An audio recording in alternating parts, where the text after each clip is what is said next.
টোটো চালককে ব্যাপকভাবে মারধরের অভিযোগ পুলিশ কর্মীর বিরুদ্ধে। ঘটনায় গুরুতর জখম হয়ে হাসপাতালে চিকিৎসাধীন ওই টোটো চালক। পুলিশের এমন মনোভাবের প্রতিবাদ জানিয়ে জাতীয় সড়ক অবরোধ করে বিক্ষোভ টোটো চালকের পরিবার সহ স্থানীয় বাসিন্দাদের।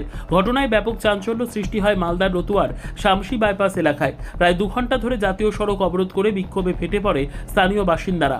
অবশেষে শামসি ফাঁড়ির পুলিশের হস্তক্ষেপে ওঠে অবরোধ। আহত ওই টোটো চালকের নাম ইউনুস আলী, বাড়ি শামসি গ্রাম পঞ্চায়েতের মহেশপুর গ্রামে। পেশায় টোটো চালক। বৃহস্পতিবার ভোরে টোটোতে এক যাত্রীকে শামসি স্টেশনে রেখে শামসি 420 মোড়ে রাস্তার ধারে টোটো দাঁড় করিয়ে পাশের একটি চায়ের দোকানে চা খাচ্ছিলেন। সেই সময় শামসি ফাঁড়ির কর্তব্যরত পুলিশ কর্মীদের একটি গাড়ি সেখানে পৌঁছয়। পুলিশের গাড়ি থেকে নেমে এএসআই দিলীপ চৌধুরী নামের এক পুলিশ কর্মী রাস্তার পাশে টোটোটি কার তিনি জানতে চান। তখনই টোটো চালক নিজের টোটো বলতেই শুরু হয়ে যায় মারধর বলে অভিযোগ। ঘটনায় ওই টোটো চালককে ব্যাপকভাবে ওই পুলিশ কর্মী আঘাত করে বলে অভিযোগ।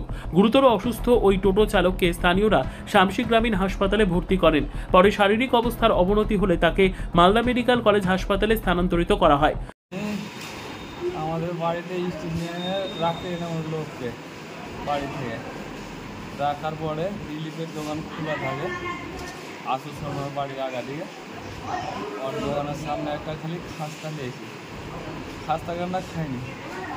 মেন রোডে আসার সময় ওই বাড়ির ওখান থেকে গুলি থেকে গাড়ি নিয়ে এসে একবারে মেন রোডে লাগিয়ে দিয়ে আইসি চালু করে দিয়ে মারতে। আমি বলি যে স্যার আপনার গাড়ি চালাই আমি কালো আমাকে পাঠাই, গাড়ি তো মাঝে মাঝে ডিউটি করি, কারোর নাম করেছি আরও লোকের নাম করেছি, কারোর কথা শুনে আমাদের মারতে মারতে লোক আর এগুলো সব মেরে ছাল জামা কিছু না বললো তুই কিচ্ছু বলিনি। আরও লোক সাক্ষী আছে, প্লাস সিসি ক্যামেরা আছে, চেক করাও। আমি তো বলবো না, কিছু যদি একটাই কথা বলে থাকি তো আমি শাস্তি দেব। কিন্তু আমাকে যে মেরে দাদা খুব মেরে লাঠির বাড়ি মেরেছে, প্রচুর 4-5 বাড়ি মেরে একবারে না একবারে খুব আনসান মেরে। ওই অফিসার ছিল দিলীপ চৌধুরী। হ্যাঁ, অটো নিয়ে আমি রাখতে গেছিলাম স্টেশন। আমি কোনোদিন রাত্রেবেলা টোটো চালাই না। আমার দাদা। আপনার নাম? আমার নাম ইউনুস আলী, বাড়ি মহেশপুর। জিজ্ঞাসা করলো যে টোটোটা কার, তো ডাকলো যে টোটো কার, যে এখান থেকে বিস্কুট টানে দৌড় মারলো ওখানে। তখনই ওকে বলছে টোটো নিয়ে কেন তোর আসতে এসছিস। তখনই ওই একটা বাড়ি দুটো বাড়ি দিয়েছে, মানে ঝড় দিয়ে মোটামুটি তখন 10 মিনিট পর আজানটা দিল। এখন ভগবান জানে এখন ওর মনে কী ছিল বেটা, এটা তো বলাও যাবে না কি রাত ছিল না ছিল। তখন মানে ওরা 2 জন ছিল। এখন ওই ছড়া যে প্যাসেঞ্জারদের বড়বাবুকে কী বলেছে আমি সেটা বলতে পারছি না, কারণ ওই যে ছেলেটা ছিল টোটোতে বসে একাই।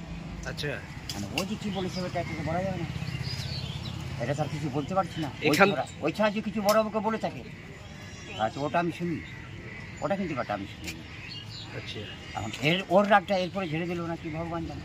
এই তো কথা, যে একজন ছিল ওই যখন ঝাড়খণ্ড থেকে নেমেছে কিনা ওকেই আনতে এসেছিল, আর ওকে টিকিট নাই। পঞ্চানন দাস। কি করেন আপনি? দোকানদারি? হ্যাঁ, দোকানদারি করেন। হ্যাঁ, চা। যদিও এই বিষয়ে চাঁচল এসডিপিও সোমনাথ সাহা বলেন, ঘটনাটি তদন্ত করে দেখা হচ্ছে। অভিযোগ প্রমাণিত হলে অভিযুক্ত পুলিশ কর্মীর বিরুদ্ধে আইনত ব্যবস্থা নেওয়া হবে।